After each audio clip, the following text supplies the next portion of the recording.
Hello everyone and welcome back to another mathematics tutorial. We're going to continue looking at metric spaces today, and I'm going to define some important concepts and the notation that we use when dealing with them. As usual, if you haven't seen my previous videos on metric spaces, do check out the links provided and it will take you to more information on that.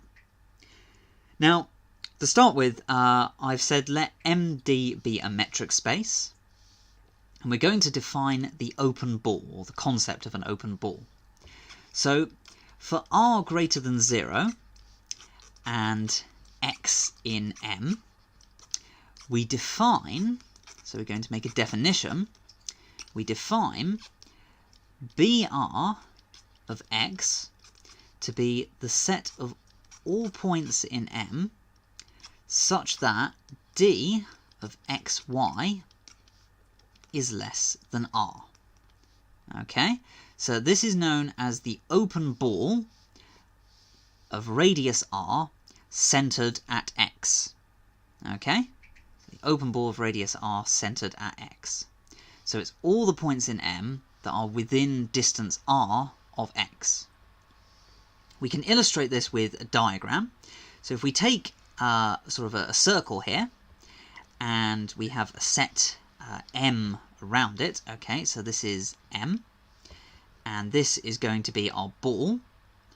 Then we have a point x here, and we have a distance r, okay? And the ball, or the open ball, is just all the points inside this circle here. So it's all the points that are within distance r of x, okay? Now it's important to remember that although I've drawn it as a circular object here, it may not look like a circle because we don't know what this distance d is yet, okay? So our distance d could be some very strange notion of distance and doesn't look like a circle at all. But this is the intuitive way to think about it. It's just all the points that are within r of x, okay? I'm going to give you some examples now of different metric spaces and what the open ball looks like in those spaces. Okay, so we'll start with a fairly easy example. Let's start with M is equal to the real numbers and our standard metric, which is just the modulus function, the modulus of x minus y. And we're going to consider the open ball of radius 2 centered at 0. Okay, so that is the set of points y in R, okay, because M is now R, such that the distance from y to 0 is less than 2. Okay, so we can just simplify that a little bit. So that's just all the points in R, all real numbers, such that their modulus is less than 2. Okay, and you can just see what that looks like if I draw the number line here, and we take 0, so we just want 0 here. Then it's just the points between minus 2 and 2, so it's just the points between minus 2 and 2. No, it doesn't include 2 or minus 2, because we're looking at the points that have a distance of less than 2. Okay, so less than is the key bit here. This is why it's called the open ball, because you're excluding these endpoints. Okay, so that's a simple example of the real numbers and the standard metric. Let's take a look at another example. Let's try M is equal to R again.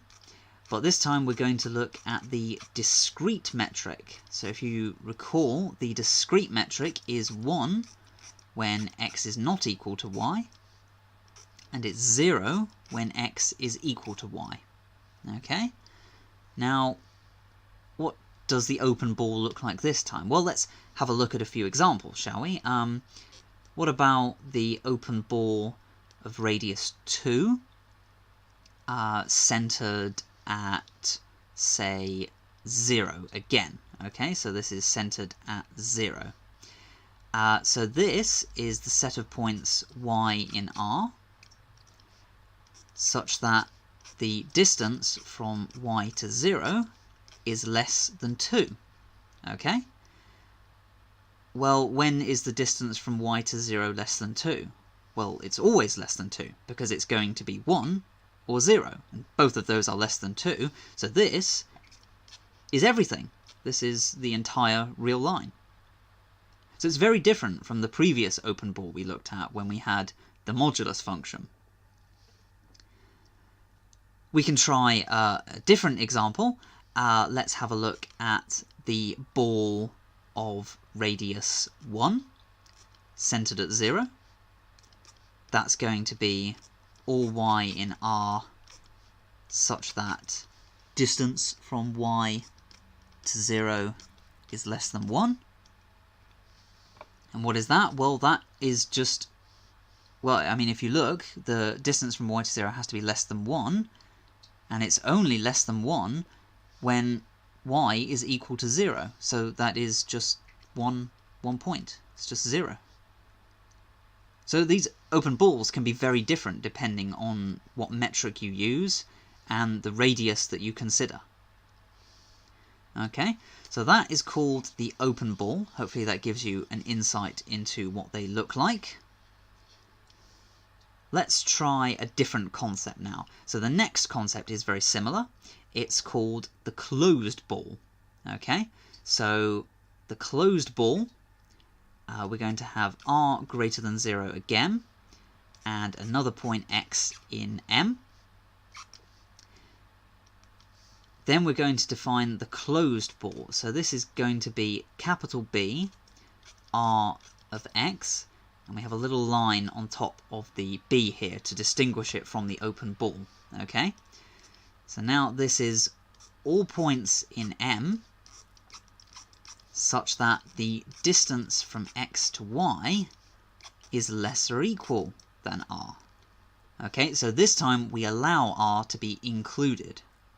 Okay, so thinking back to our circle example here, where we had a distance of r from x, this time it includes the points on the edge of the circle. Okay, so remember, you have your set M around this, and this is your ball, this is your closed ball now, so it includes points on the boundary of the circle. Okay, so it's got all the points inside and all the points on the boundary. That's how you should think about it, although always take care to remember that it may not look like a two-dimensional circle. Okay, so let me remove this. Let's have a look at some examples of the closed ball. Well, let's try our previous example. So m is equal to r, and d of xy is the modulus again.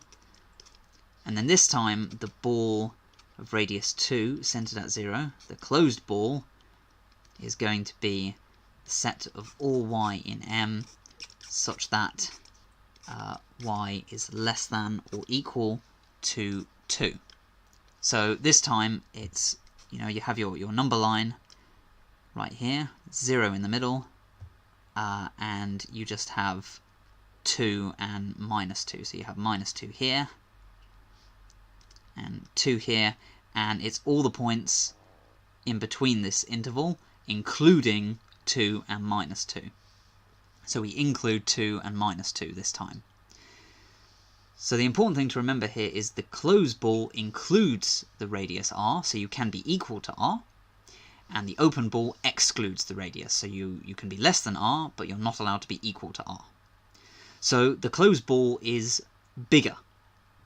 Okay, so if I write this down in some mathematical notation for you, so the open ball centered at x is contained within the closed ball centered at x. Okay, so every point in this open ball will be inside this closed ball, because the closed ball includes less than r and equal to r. Okay, that's two very important concepts, the open ball and the closed ball. There's only one more that I'm going to cover in this video, and that is the concept of convergence in a metric space, or limits in a metric space. sequences. Okay? And this is a good example of why metric spaces are useful, because they're a much more general setting. So you recall that when we talked about a sequence of real numbers, okay, so xn, a sequence of real numbers, we said xn converges to x as n tends to infinity if for every epsilon greater than 0 there exists a natural number n, so a natural number,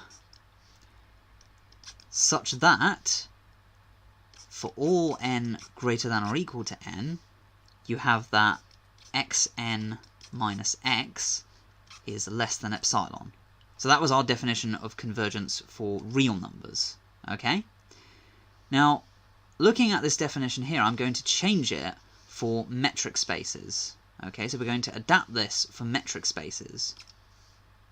So hopefully you can see what this is going to look like. So this time, MD is a metric space, so MD is a metric space again, and we're going to have a sequence in our metric space.